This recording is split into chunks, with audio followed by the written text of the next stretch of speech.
Greetings to you all, and you are most welcome to episode 4 of the Election Podcasts, brought to you by the Forum for Women in Democracy. And we are excited. We're still in the year that we celebrate 30 years of the Forum for Women in Democracy, 30 years of amazing work on women's governance, 30 years of investing in women's political leadership. And episode 4 is an exciting one because it highlights the journey of women in their politics. And I know that there are a lot of women out there who are probably wondering, how do you start? How do you start? Or at what age is it right to start your political journey? Is there a time when you're too young? Is there a time when you're too old? Is there a time when you're not ready? When do you start? But also, what does that journey look like? Because we also know from the work that Forward has been doing for the last 30 years that there are quite a number of challenges and roadblocks that the average woman in politics faces. And so today in the studio, joining me to tell such great stories of starting are two amazing women.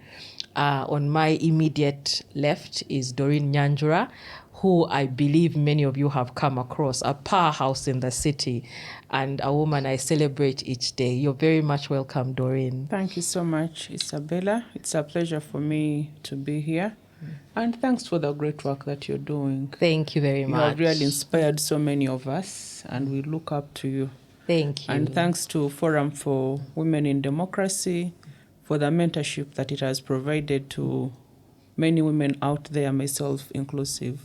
We celebrate Forum for Women in Democracy every day because we are who we are, partly because of the efforts, because of the work of Forum for Women in Democracy.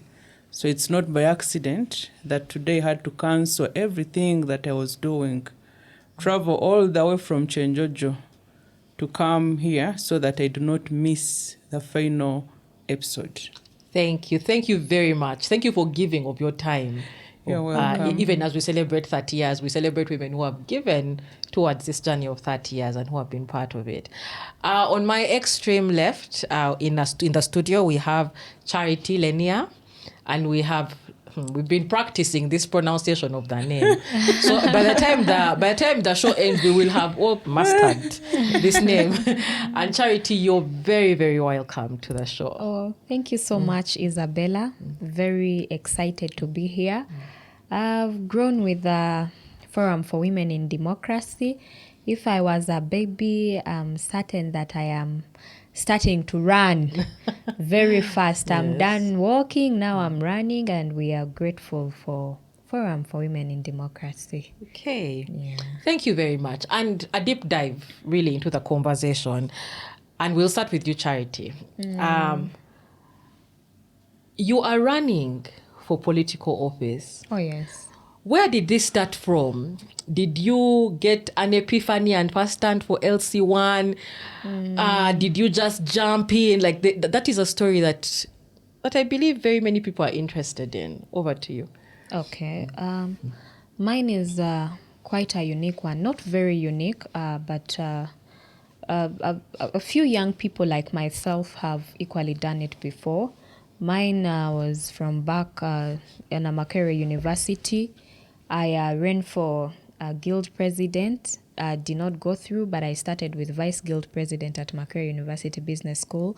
Immediately I graduated, I went back to my constituency and offered my candidature. And here we are today, the NRM flag bearer of Vora County in Arua district for the directly elected seat. Okay, thank you very much. So people who are watching, it can be as short as that. Very. But it can also be like Doreen. So Doreen, where did this all start from? Because today you tell us you came all the way from Chenjojo. Oh, yes. Where did the journey to Chenjojo start from? Well, honestly speaking, my journey has been ongoing for as long as I was born. My dad tells me even as a little child, they could already see leadership credentials in me. So I've always been a leader, honestly speaking. Starting from family, starting from the day I stepped into school, nursery school, I was their leader, primary school, secondary school. And of course, when I reached my university, I was equally a leader, leading in different fronts. When I reached Makerere University, like I've always said, I found Advanced Forum for Democratic Change. I was a passionate follower of Dr. Kizza Besigye and a supporter of FDC. I started supporting Besigye way back when I was in O-level. And recently, when I was in the village, I saw a man who gave me a Besigye t-shirt when I was in Chebambe in O-level. He was a builder, but I was so passionate. I loved Dr. Besigye and whatever he was standing for. So one day I saw this man putting on an FDC shirt with a Besigye poster, and I asked him to give me that shirt. So my journey starts from there. Then when I joined Makerere University, I found Advanced Forum for Democratic Change because we had two people of FDC running in primaries, and both came back in the guild election. So I found that gap, and I mobilized my fellow first years, and we formed the FDC Makerere leadership. So I've been there, honestly speaking, ran in through the guild campaigns. I was very active in my first year, to the extent that when the year was coming to an end, most of my colleagues that I used to participate with in the guild elections thought I was a finalist. Yeah. And they told me, we are going to miss you. And I asked them, why? I'm still around. I'm on in first year. So I was very active.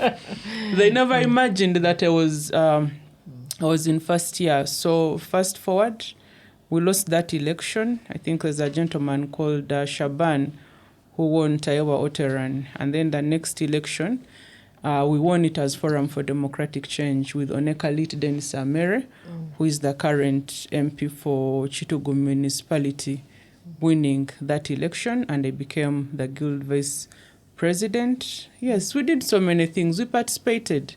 Like we say, Makerere is Uganda summarized. Makerere offers directive in what is happening at the national level. So we're there. Yes. And we participated against all forms of injustice that we thought we were being subjected onto the Ugandans. We participated in Walk to Work. We protested the unfair policies at the university. We protested the unfair policies within the country. When I finished campus, I was, of course, like many graduates, I didn't have a job. I saw a gap there. And I mobilized my fellow graduates who had graduated and they did not have employment. We formed an association called National Association of the Unemployed. So what am I talking about? That leadership is not only when you go and run for an election, but even when you realize that there is a vacuum, there's a gap, you can always utilize it. You can always utilize it, mobilize, organize yourselves, and then offer leadership when you see a gap. So it has been a journey, honestly speaking. I don't know where to stop. I would like you to stop where you are right now. Exactly. Yes, because some people may think that is where you stopped at the National Association of the Unemployed. You want me to stop where I am where right now? Where you are right now, yes. Okay. National Association of the Unemployed.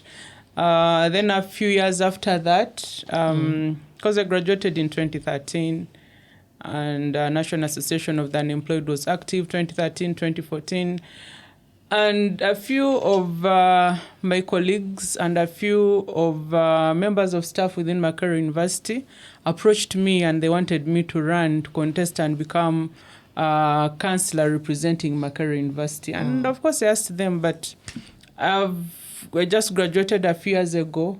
I do not have a job. How exactly am I supposed to run, given that politics is highly commercialized? And trust me, they convinced me that they were going to look within themselves, the little resources that they had, and they fund me. So my campaign of 2016 was largely funded by students. Yeah. My campaign of 2016 was largely funded by women, by the who had small businesses in Makerere University, men and women, and they were at the risk of being thrown out of the university.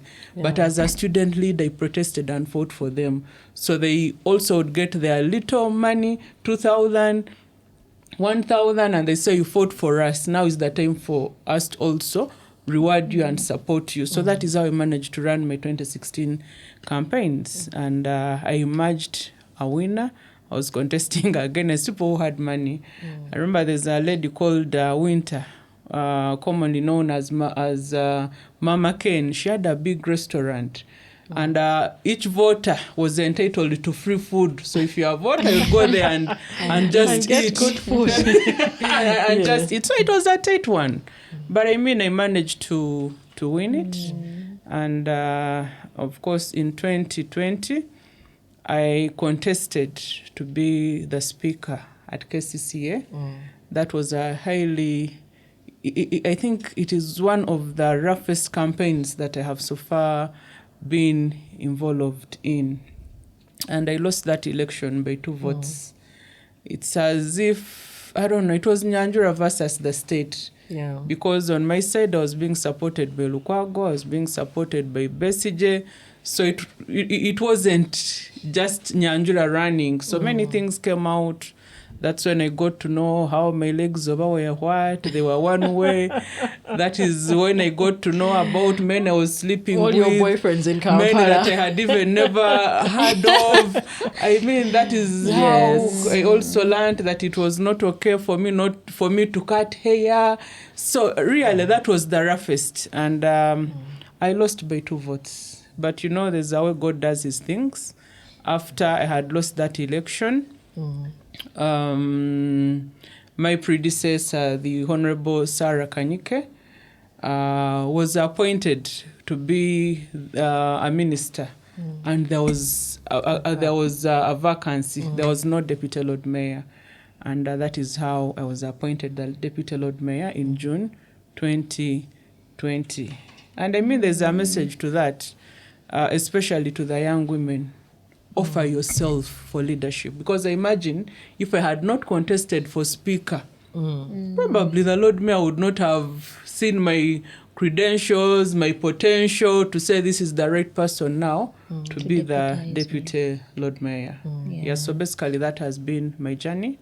And I went back to Makerere University once again and contested to be the woman councillor. And that was also a hurdle. If you remember the NUP wave, Yes. the message was, if you're not on an umbrella, you are not going to win an election in Uganda. But for me, that is an election that I won even with the biggest margin. I think my percentage was around 75 or more. Wow. The biggest margin. That when you serve the people, it doesn't matter on which color you stand. It doesn't matter the flag you're contesting on. Because I had NRMs looking for my vote. I had NOP looking for my vote. And by then I was FDC. Yeah. I also had FDC looking for my your vote. vote. Because I had served them in my first Chisanja. So this time round, much as there was the NOP wave, people are looking at someone who is capable, someone who's going to fight for them. And I think in FDC, for those of us who are not in NUP in Uganda, it is only 3 people that won with a big margin. There was myself, there was Arias Lukwago, and there was also the Honorable Semuju Onganda. So briefly, that is my journey. And I'm still serving as the Deputy Lord Mayor. However, I felt now was the time for me to go and serve the people of Mwenge Central. Mwenge Central is found in Chenjojo because I realized there was a bigger vacuum in Mwenge Central than that there is in Kampala. So currently I'm running in Mwenge Central. It's another whole new experience, but I'm learning on the job and I think I'm excited. It's always a pleasure for me to go back home because it didn't make a lot of sense.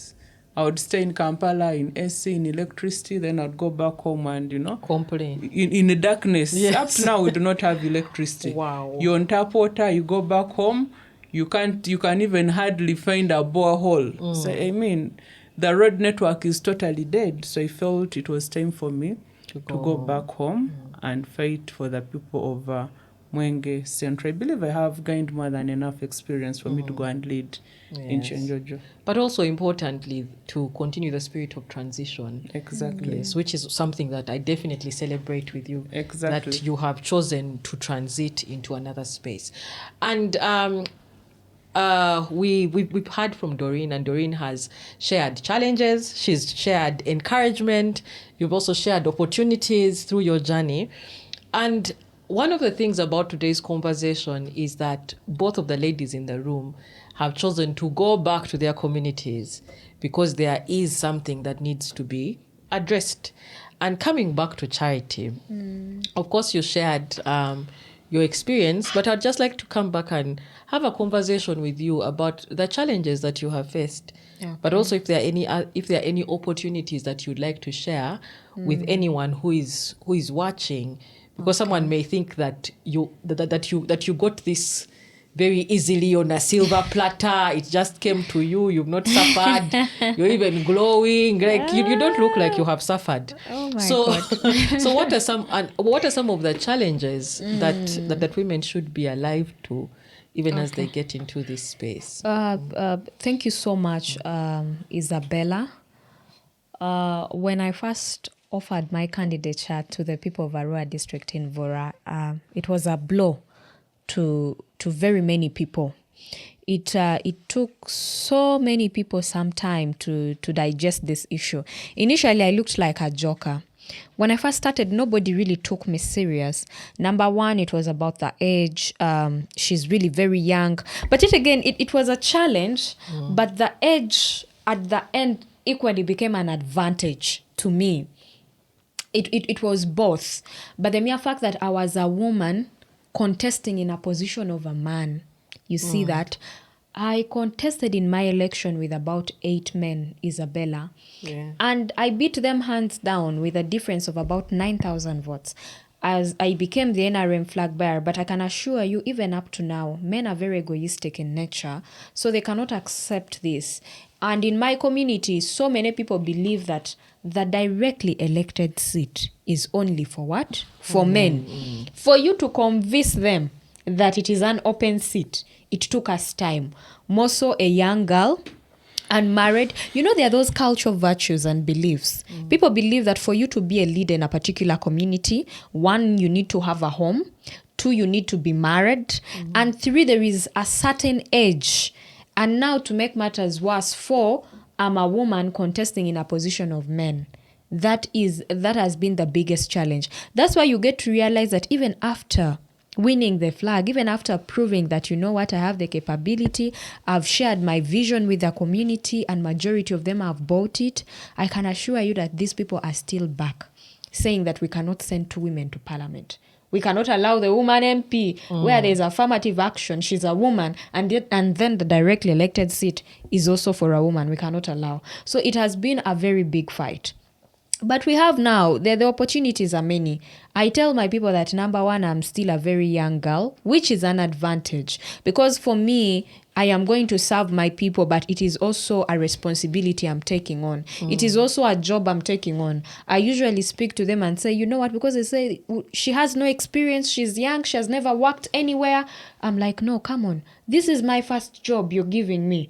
When you're going to look for a job and your employee gives you an opportunity, your employer gives you an opportunity for a job, I think the first 2 months you're on probation. You're trying to prove yourself so that maybe after 6 months you're retained. So now I tell them, and I'm like, you know what? For me, these 5 years you're giving me in parliament is almost like probation because I'm still young. That means I am going to work very hard so that I get what? Promoted. So now for me, I'm actually looking for promotion. That means even when they give me the 5 years in parliament, I'm still going to have to prove myself so much. I've already proved myself a lot. I've done so much. It has not been easy to convince the elders. It has not been easy to convince the men that a woman can actually work. It has not been easy to convince the men that a woman who is not married can actually lead. It should not be about the marriage, because my husband is not the one that is going to come and serve the community. It's actually going to be me. Another issue could be she's young. She's going to marry from somewhere else. I know you've had those notions that I come from Arua district. What if I marry a Mnyankole man? That is an abomination for a woman. Yes. But a man can marry anywhere, even when he's a leader. He can marry from America, and no one will care about it. But for me, a woman, if I marry a Muganda, they will never vote for me again. If I marry a Mnyankole man, so that is a challenge. They're scared. They're like, our daughter is going to be what? Carried away. So now again, I need to convince my people that, you know what? It is not about the husband that I am going to marry. It is about the service that I'm going to offer. That I am going to offer. So now I cannot even determine who is going to marry me at this point. Because at the end of the day, you're fixed in a space where you need to keep your career going. So today, if I woke up one morning, just imagine, I've gone to Parliament 5 years. My first year, I shock my people of Arua district and I marry Mnyankole man. They do not want to hear that one. It is even worse. So now I wake up. I can assure you that where love carries I you. know. But anyway, yes. So now I'm imagining the next 4 years, that is going to be a decampaigning factor. She has married a Mnyankole man. We don't want her. So now your career is dead and finished. And you're still young and you still want to maintain that. So honestly, Isabella, those have been the challenges, but the opportunities are that organizations like Forum for Women in Democracy now have civic education opportunities. People are now getting to learn that women can actually lead. People are now getting to learn that in leadership spaces, women are actually more empathetic than men. A man can go to Parliament and disappear for 5 years. A woman, they'll keep calling her, she feels a bit sorry. It works for us, but yet again, it's a disadvantage because people will take advantage of you and whatever you're trying to offer. Not so. So for me, being young has been a challenge, but also an opportunity because number one, besides the men who were older, I was much energetic. I was much lively. I went with a different feel in the community that people have not seen for a very long time. You know, the Makerere politics has a lot of energy, has a lot of vibe, it has a lot of passion, but purpose as well. So that is what my community had not seen. The first time I would give a speech in public, the elders would come to me and say, women don't want to be spoken to like this. Please, when you're talking to women, speak with a lot of respect. Lower your voice. I said, no, this is how I am. And when I'm in politics, so I reach and I'm saying, wow, beautiful women are nice women. You praise them, you're shouting, you're running around, and people are looking at you like a mad woman. But then they are excited, and now they are happy. They're like, actually, this is the type of girl that we want. And the votes came in. Not the conserved. You know, the married woman is conserved, right? The older woman is conserved. But now we are lively with so much energy to offer. And that is where the difference came in. And that is a very good advantage for a young person. Yeah. Thank you very much, Charity. You're welcome, especially for Isabella. ending on a positive note. You know, at times we have these conversations and by the time we are done, the person who is watching is saying, this looks like a death sentence. I know. And then if you're watching and you happen to be also from Arua and your boyfriend is from the other side, you're finished. I am finished. Oh, yeah. But Charity closes on a very positive note. And on that note also, we will take a short break and come back to hear from Doreen on how to still get you out of that seat for those of you who are still hesitant to join politics. Yes, thank you very much and see you in a bit. For 30 years, Forum for Women in Democracy has been at the forefront of championing women's leadership in Uganda. We have strengthened the capacities of over 30,000 women leaders to navigate the political landscape and elevate the impact of their leadership. Now, we are excited to bring you a groundbreaking initiative, the Leadership Digital Resource Hub, an innovative platform designed to empower women candidates. Are you a woman aspiring for political leadership? Or do you know someone who is? The Leadership Digital Hub is for you. Inside the Leadership Hub, you will find practical guides on Uganda's electoral process, eligibility criteria for different positions women can contest for, nomination procedures and timelines, frequently asked questions on leadership development and campaign management. And that's not all. The Leadership Hub is your one-stop center, providing a variety of e-resources that you can access and download. Explore resources on overcoming challenges faced by women in politics, building a winning campaign, creating a campaign manifesto, balancing family responsibilities and politics, and so much more. Go to the Forward website and visit the Leadership Digital Hub today. Share the link with a sister, a colleague, or a friend. Together, let us build a society where every woman has the knowledge, support, and access to opportunities to lead.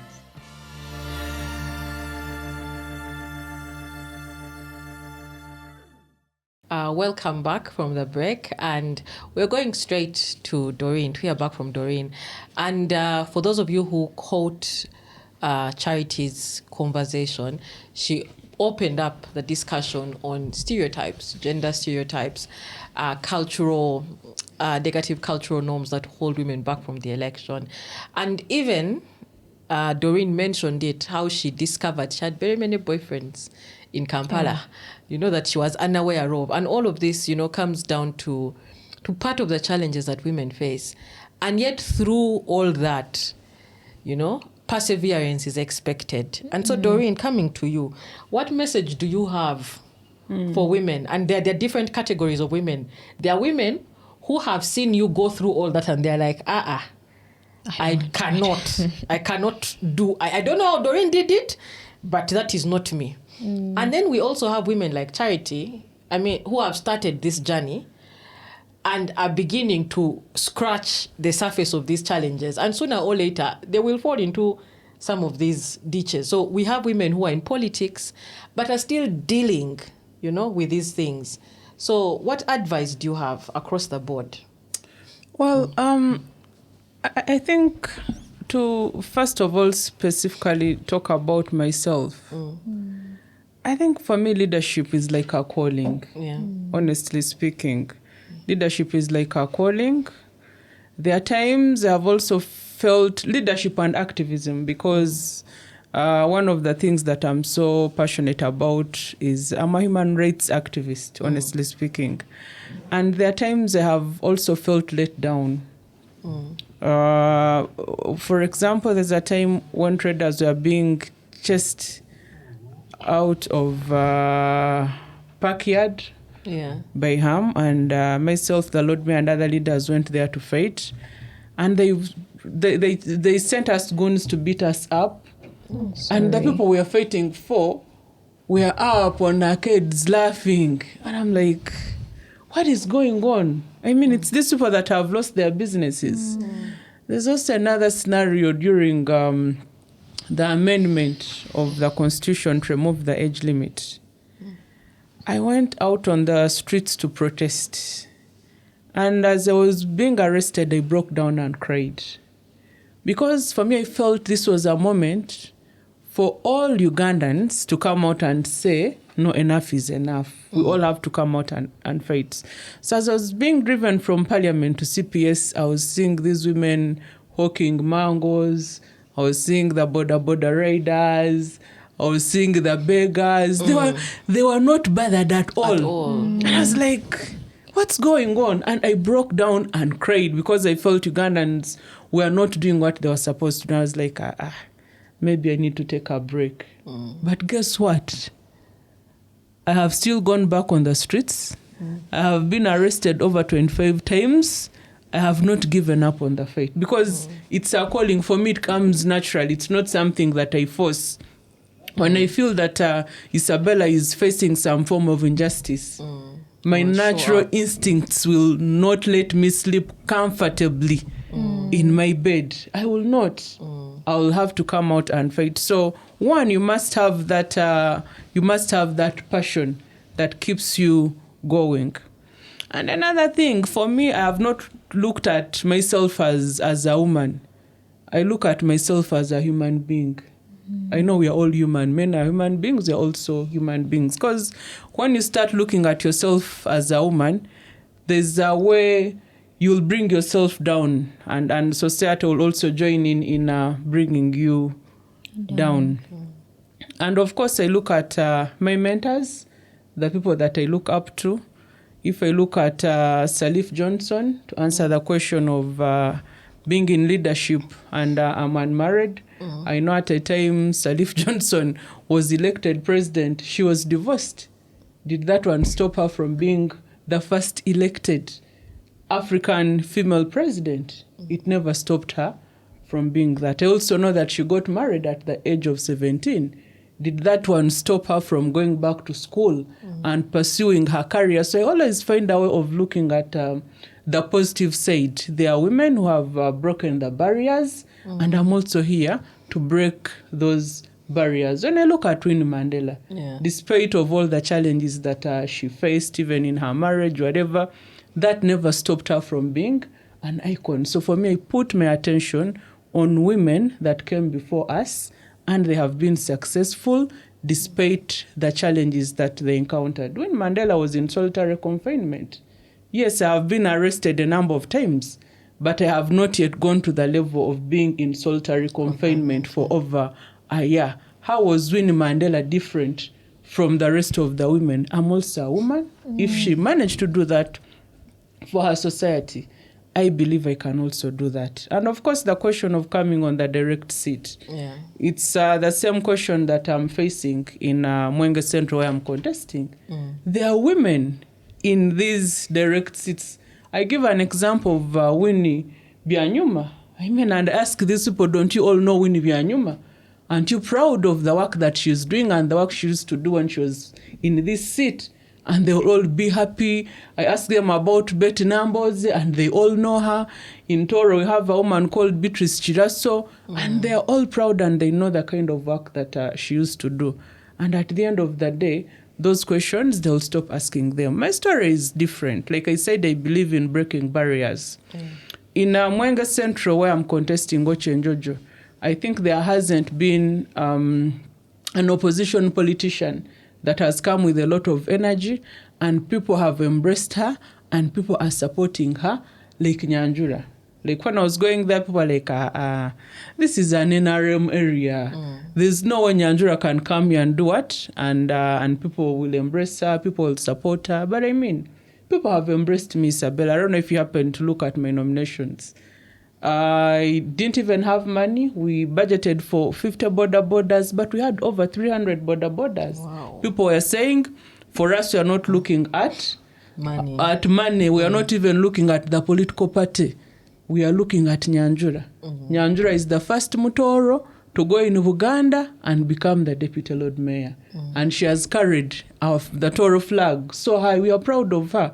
If she managed to go in Uganda and the Waganda embraced her, you people who are telling us that we shouldn't vote her because she's NRM, you know, the Waganda embraced her. We also have to embrace our very own. And, you know, that really has given me an opportunity. I have NRM people, including the NRM Secretary General for Chenjojo, who came out openly, and he's among the people that escorted me for my nominations. Of course, they are threatening him, but I mean, he's standing his ground. So I'm here to tell the young women out there and the women out there, it is possible you can break the glass ceiling. It is possible we can break the barriers. And we do what people used to think was impossible. In this seat that I am in, never before has there been a woman contesting on the direct seat. But now it is normal. It is normal and it is okay, and people are embracing it. Yes. So we shouldn't look at the limitations. Let us look at the women who have been in these positions, and they also have the limitations that we have, but they managed to go through. They managed to go through, and they performed very well. Yes, they performed very well. And left a legacy. And left a legacy. My dear women out there, yes, Nyanjura might have been arrested. I might have been beaten. I bear scars on my face. But you who is quiet in your home, I mean, are you happy? You're also not happy. At the end of the day, we're all suffering. So I think it's better for you to come and be at the front line, and history will remember you. That when there was a challenge, you never stepped aside. When there was a challenge, you offered advice. I always tell people that there is a price we pay for keeping quiet, and there is also a price that we pay when we speak out. And in my view, the price that we pay for keeping quiet is higher, it is heavier than the price that we pay when we come out and fight against injustice, when we come out and offer leadership. So the way to go is to come out and offer leadership and be a voice to those that cannot speak for themselves. It is possible. Okay. Thank you very much. Thank you very much for such an inspiring note. We could close right now. I know. And so thank you. But over to you, Charity. Do you have Yes, a Isabella. rejoinder on advice that you would give to people who are still hesitant Oh, to yes. come out and join political?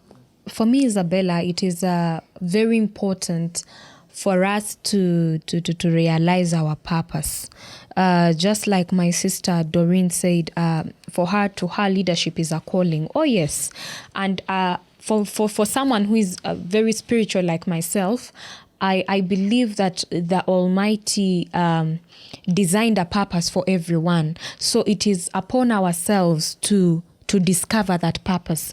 And when you get to discover that purpose and then you redirect yourself, because it is not always about passion. While I was growing up, people would tell me, why are you so much into leadership? I was very young, either a head girl, to all the schools I've been to, whether it's primary to my secondary school, up to university, it has always been head girl, head prefect, head girl. So people would ask me, why are you so much into these leadership things? And then I would tell them, I'm so passionate. Now, while growing up, I got to realize that passion alone will not help you. There are very many young women like myself who are very passionate about the whole leadership thing, but up until now, they are seated. Up until now, they're in their comfort zones. So now what I got to realize that passion itself is not enough. It's actually about discovering your purpose. And then purpose can give you a redirection.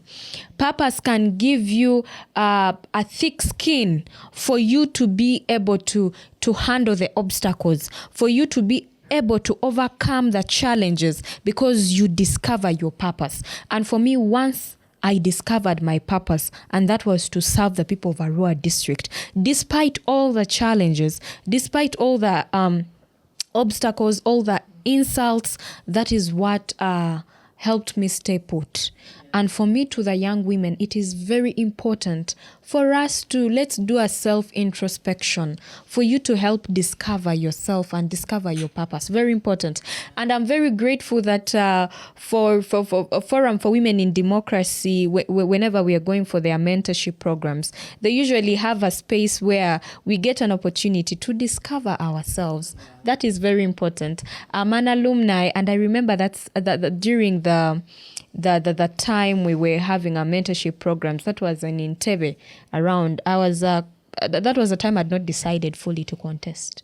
That was mid last year, around July, I remember. So I stood up and Sarah asked us, anyone who wants to contest, and I said, for me, I'm going to contest for woman MP. Initially, it was woman MP. I did not actually believe that I can stand in a position of men and win an election. Now, when I reached there, that's when I saw an opportunity to win an election. That is also very important. For young women, we need to discover, you can want to contest, you can want to stand. Very good, very brilliant idea. But then we also have to learn to be extremely strategic. Still from Forum for Women in Democracy, we have learned to read. You cannot leave a mentorship program of Forum for Women in Democracy and they do not teach you, a young woman, how it is very important to read, especially when you're in a political space. So that is when I got back. I began reading books like The Art of War. I said, I need to win an election, so I need to be strategic, yeah? And then that's when I got to realize that for me, you need to win an election, but you also see a gap. Is there a gap? Is there an opportunity to win? Oh, yes. And I discovered that in the position of the directly elected seat, there is a very big gap, and there is an opportunity to to win an election. Because guess what? The men who were there were very poor performers.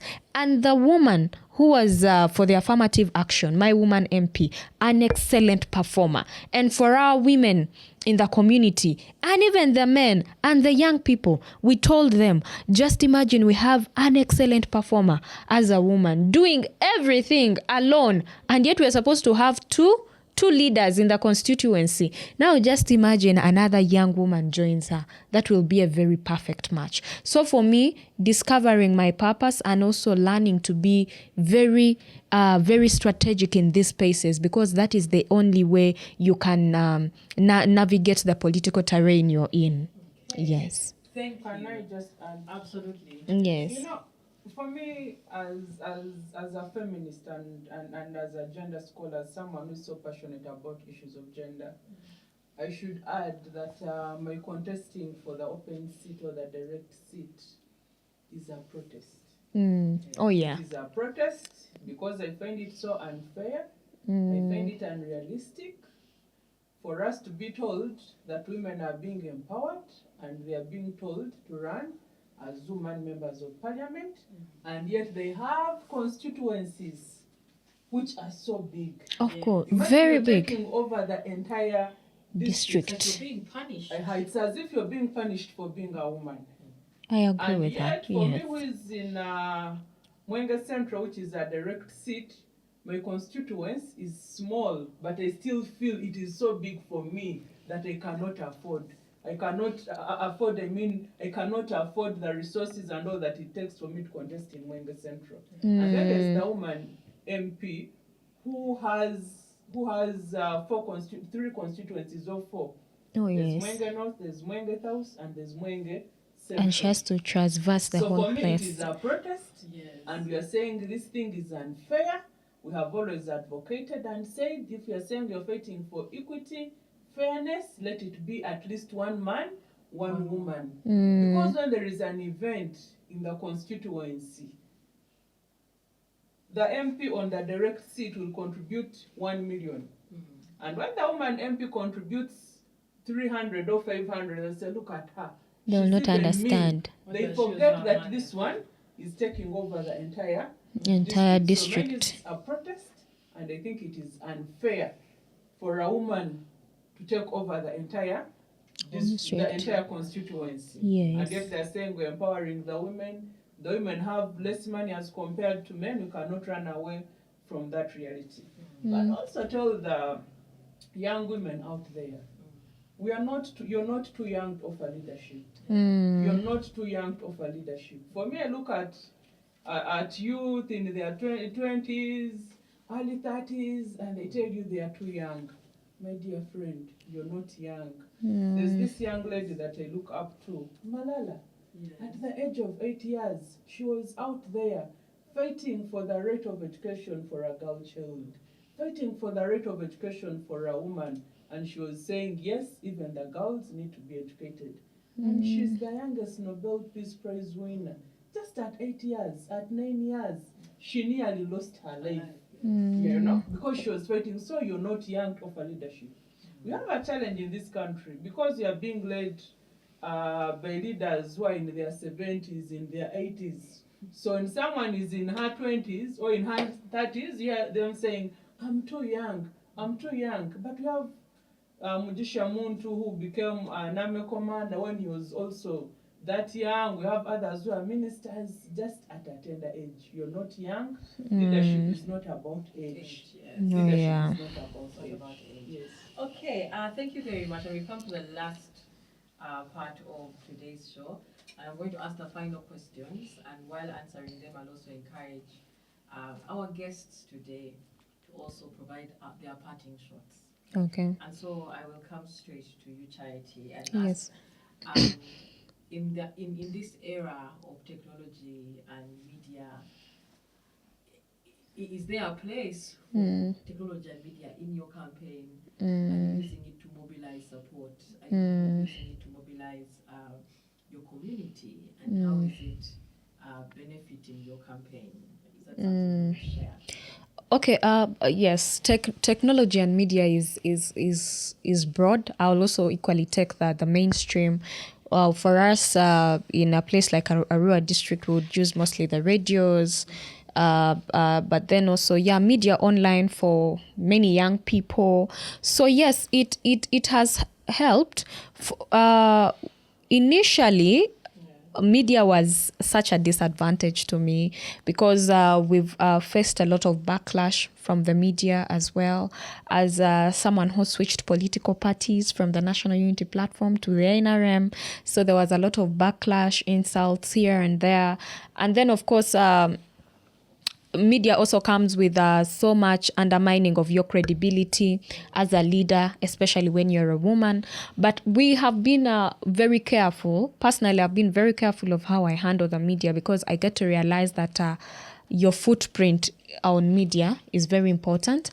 But yet again, with mobilization, now it has started working for me on the side of the young people because at least now we know the young people, they post pictures of you, they post different ideas of you here and there, and they say this is Charity, this is our girl.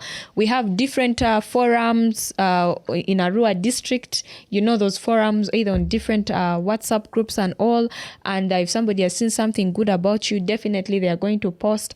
And then even when it is bad, for us politicians, we would say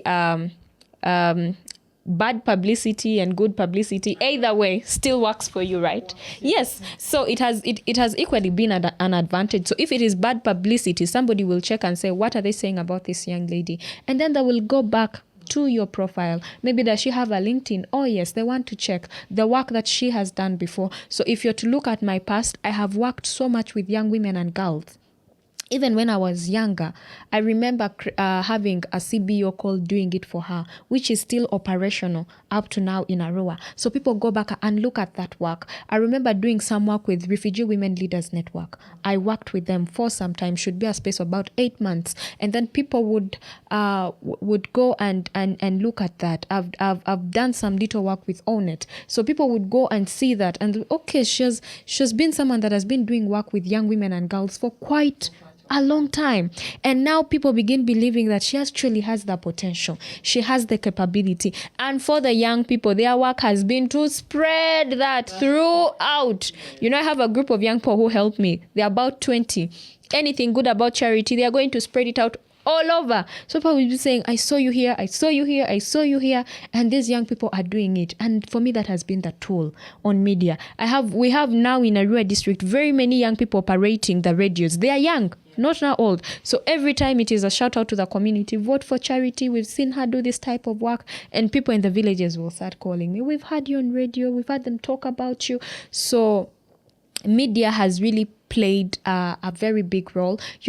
People have their own opinions. So everybody is going to give a particular opinion about you. For me, which is okay because we've learned to handle that either way. But at the end of the day, even those who did not know you get to understand you and they research about you. So it adds up. For us, it has become a mobilization tool, but also the mere fact that it gives an opportunity for the world and for your constituency as well, in particular, specifically to understand your credibility as a leader. For me, that is very important. Okay, thank you very much, Charity. And coming to Doreen for your final shots, but also to just say one of the things that I would have loved to drag as a conversation, if we had time, was the aspect of mentorship, which you flagged first and then Charity flagged it. But as you close, could you share with our viewers a call to mentorship and how that has impacted your life, but then also give your final remarks? Well, one thing I learned about mentors also want to mentor someone they have seen is willing maybe to be a better person, someone that is willing to be a leader. I don't think a mentor would really want to mentor someone who does not have the energy, someone who is just there, you dormant. So mentors are also looking for people that are willing to learn. Mm, But absolutely. if you're just out there and you're just seated, you're dormant, no one will look for you. No one will really be willing to mentor you. And, Oh, and yes. this I have told young people whenever given an opportunity. That, there are young people who would come to me and they say, please take me to SCJ. Please take me to Anumujisha. Please take me to, and I always tell them, guys, for me, I never looked for any of those people. They all looked for me because they were seeing I had the passion to fight against injustice. They were seeing me as someone who was a competent leader. I had something to offer. Absolutely. And one day I was there, I saw Anne Mujisha, saying that she was interested in meeting me. But she has authored a book, and I have given a testimony in her book. I was there one day and I saw Best J sending Mugumia, please go and look for who is this Kataine girl. I was so tiny when I was at campus, and he sent his personal assistant to come and look for me because I had something to offer. So as we seek to look for mentors, let us also be people that mentors are willing to look out for. And then number two, personally, I've not physically met majority of my mentors. If I tell you Winnie Mandela, of course, I have never met her. I mean, she's even long gone. But I've read about her, and I know her story, and her story inspires me. And therefore, I'm mentored by what she went through. When I talk about Salif Johnson, I just got to meet her recently. I had never met her, but in her footsteps, I walk through because I've read her story, I've read her journey. When you tell me about, there are many. Most of my mentors, especially the female mentors, I have not met them. But I call them my mentors because I've read about them. I know the challenges that they encountered, and I know how they became who they are. So let us not only look out for mentors that we are going to meet. Some of the mentors will never have an opportunity of meeting. But for us, and leadership is work in progress. Honestly speaking, the Nyanjura of 9 years ago is not the same as the Nyanjura of today. Thanks to the women's spaces like Forum for Women in Democracy and so many other spaces, the books about leadership. So if you're interested in leadership, you also have to be interested in making yourself better. If Isabella inspires you, and there's a talk show, and there's a conference and she's going to be there, go there, use that opportunity to meet her. You have a challenge of young people wanting to hold themselves back. For me, when I used to work in a room, honestly speaking, there's no I can sit at the back. When there are seats at the front, because now if I sit at the back, and I know I want to meet Isabella, I know I want to meet Miriam Matemba, and she's someone who inspires me, when will she recognize me? You go in a conference, and they ask whether there's a question, you have a question, and you're even fearing to say something. So for me, please, let's show up. Let us not hold ourselves back, and indeed we shall be recognized, and our efforts and our leadership credentials will also be recognized. So these are our spaces, ladies. Let's embrace them. Thank you. To all Ugandans, the women, the young people like myself, and the elders, we are entering into a season where we are going to vote for our leaders.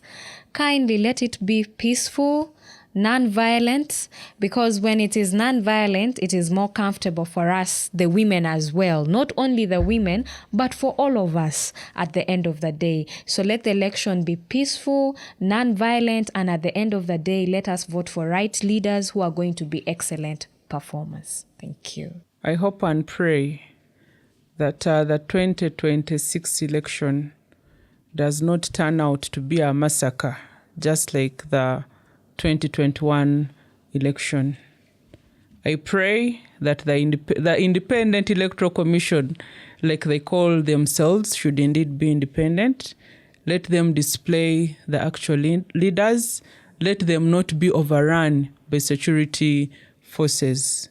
We also pray to the security forces, please be the security that you're supposed to be. Do not be partisan, because even us that are not running on the NRM ticket, you're supposed to protect us. So do not be partisan. Do your role of protecting all Ugandans, regardless of their political orientations. I'm praying for a peaceful election. I'm praying for an election that is free, fair, and transparent. I don't believe in miracles, but this time round, I'm praying for a miracle.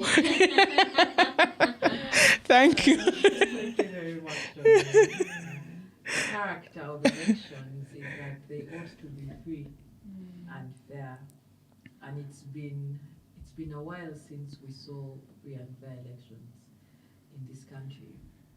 And so as an individual, I call upon every citizen in this country, state actors, non-state actors, those who have the power, to bring to an end that violence in elections, to do everything in their power to ensure that our next election is free, fair, credible, and peaceful. And to the citizens, this is one of those elections where my message to you is that in the next election, the most radical act you may have to encounter or to make is an act of self-preservation. So whatever you do, I hope that we will all come out of this alive. Thank you very much. And a big thank you to Doreen and to Charity for joining us on this 4th episode of this election series brought to you by the Forum for Women in Democracy. It's been such an enjoying and it's such a beautiful conversation. Even for me, my energy has been strengthened just by listening to the conversation today. And for you who has been listening in, please share your comments with us about this show, but also spread this conversation. There are so many women out there who will definitely benefit from having this conversation before them. So share this video so that many more can listen. And lastly, don't hold yourself back. It's possible. If it could happen for Charity and it could happen for Doreen, it can definitely happen for you. And so on behalf of the Forum for Women in Democracy, we thank you for joining us on this episode and wish you a beautiful remainder of your day. Thank you very much.